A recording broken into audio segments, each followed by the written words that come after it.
देखिए, इतिहास से मुगल साफ हो गए हैं। आपको सुनकर आश्चर्य हो रहा होगा, लेकिन यह सच है कि इतिहास के सिलेबस में हुए बदलाव के बाद 12वीं की इतिहास की किताब से मुगल चैप्टर बाहर हो गया है और किताब से मुगल चैप्टर के बाहर होने के बाद अब सियासत का नया चैप्टर ओपन हो गया है।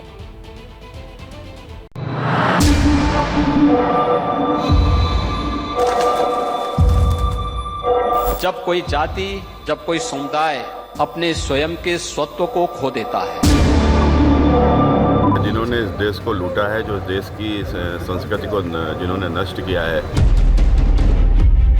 मुगलों ने इस देश को लूटा है। हम लूटने वालों का इतिहास लिखेंगे क्या? ताजमहल मुगलों की निशानी,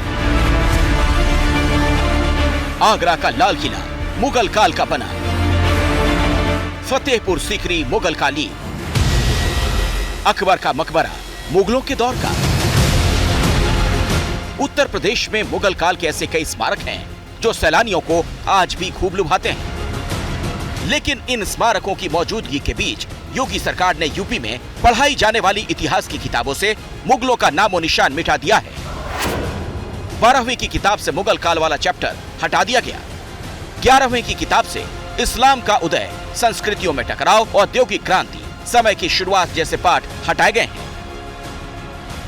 ये फैसला शिक्षा सत्र 2023-24 से लागू हो गया है, यानी अब इतिहास की किताबें मुगल काल से मुक्त हो गई हैं। जो टीका टिप्पणी करते हैं करें, सच बताना, सच दिखाना, सच पढ़ाना, यह दायित्व तो है वर्तमान का और वो निभाया जा रहा है।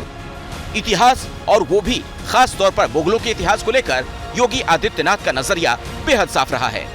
योगी और बीजेपी के दूसरे नेता कहते रहे, इतिहास की किताबों को सिर्फ मध्यकाल तक सीमित कर दिया गया। बीजेपी इतिहास की किताबों में प्राचीन भारत से जुड़े तथ्य जोड़ने की मांग करती है। जब कोई जाति, जब कोई समुदाय अपने स्वयं के स्वत्व को खो देता है, अपने सम्मान को खो देता है, उसे अपने पर गौरव की अनुभूति नहीं होती है, तो वह इस प्रकार के अंधकार में भटक करके अपने स्वयं के अस्तित्व से जूझता हुआ दिखाई देता है। तो दलील ये कि इतिहास में अतीत का गौरव दिखे, शायद इसीलिए बीजेपी मध्यकाल में महाराणा प्रताप और शिवाजी जैसे नायकों पर फोकस करने की बात भी करती रही है। इसीलिए 3 साल पहले 2020 में योगी आदित्यनाथ ने आगरा के मुगल म्यूजियम का नाम बदलकर छत्रपति शिवाजी महाराज म्यूजियम कर दिया था। सवाल तब भी उठे थे, सवाल अब भी उठ रहे हैं, लेकिन बीजेपी ने न तब इन सवालों की फिक्र की थी, न अब फिक्र कर रही है। जिन्होंने इस देश को लूटा है, जो देश की संस्कृति को जिन्होंने नष्ट किया है, और जिन्होंने आके बलात् यहाँ के ऊपर धर्म परिवर्तन कराए हैं, जजिया जैसा कर जिन्होंने लगाया, उनको इस देश में पढ़ाया जाएगा? वो क्या हमारे कभी गुरु हो सकते हैं? भाई, मुगलों ने इस देश को लूटा है। हम लूटने वालों का इतिहास लिखेंगे क्या? और जो राष्ट्र के लिए, जिसने देश के लिए मर मिटने का काम किया है, इतिहास उसकी लिखी जाती है। मुगलों को इतिहास से बेदखल करने के फैसले का बीजेपी बेशक बचाव कर रही है, लेकिन सवाल खत्म नहीं हो रहे। ये तथ्य है, देश के इतिहास का एक हिस्सा मुगलों से जुड़ा है।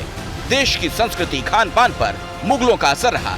बात सिर्फ उत्तर प्रदेश की ही करें तो ताजमहल, आगरा का किला, फतेहपुर सीकरी, अकबर का मकबरा, इलाहाबाद का किला, ये तमाम इमारतें मुगल सल्तनत की याद दिलाती हैं। जुबान के तौर पर उर्दू, कव्वाली और गजल जैसी विधाएं मुगलों के वजूद से जुड़ी हैं। इसीलिए सवाल ये कि क्या सिर्फ इतिहास से बाहर कर देने से मुगल खत्म हो जाएंगे? न मालूम कितने ऐसे राजा महाराजा हुए हैं, ऐसे मुगल सल्तनत के बादशाह रहे हैं, जिन्होंने हिंदुस्तान को तरक्की की राह पर ले गया। दुनिया का आदमी जब हिंदुस्तान आता है, टूरिस्ट, तो वो आके यही तो पूछता है कि कहाँ है ताजमहल, कहाँ है आगरा। वही दुनिया जो है वो इनको समझेगी। तो मुगल अब सिलेबस से निकलकर राजनीति के रण क्षेत्र में आ गए। राजनीति के गणित में एक अलग ही इतिहास गढ़ा जा रहा है। दिलचस्प ये, मुगल काल की ये ऐतिहासिक धरोहरें तो होंगी, लेकिन इन्हें बनवाने वालों का किताबों में नाम लेवा नहीं रहेगा। लखनऊ से संजय त्रिपाठी के साथ ब्यूरो रिपोर्ट, एबीपी न्यूज। क्या मजबूरी है मेरी, बताइए। मैं अभी आपको बताती हूँ कि मैंने ओए होए होए होए, नमकीन के चटकारे लेते हुए टकटकी मार के डिबेट शो को पॉज रिपीट कर करके देख रहे हैं जोगिंदर जी। इनकी तरह आप भी देखें अपनी फेवरेट डिबेट्स को रिपीट कर और डाउनलोड कीजिए एबीपी लाइव ऐप अपने स्मार्ट टीवी पर।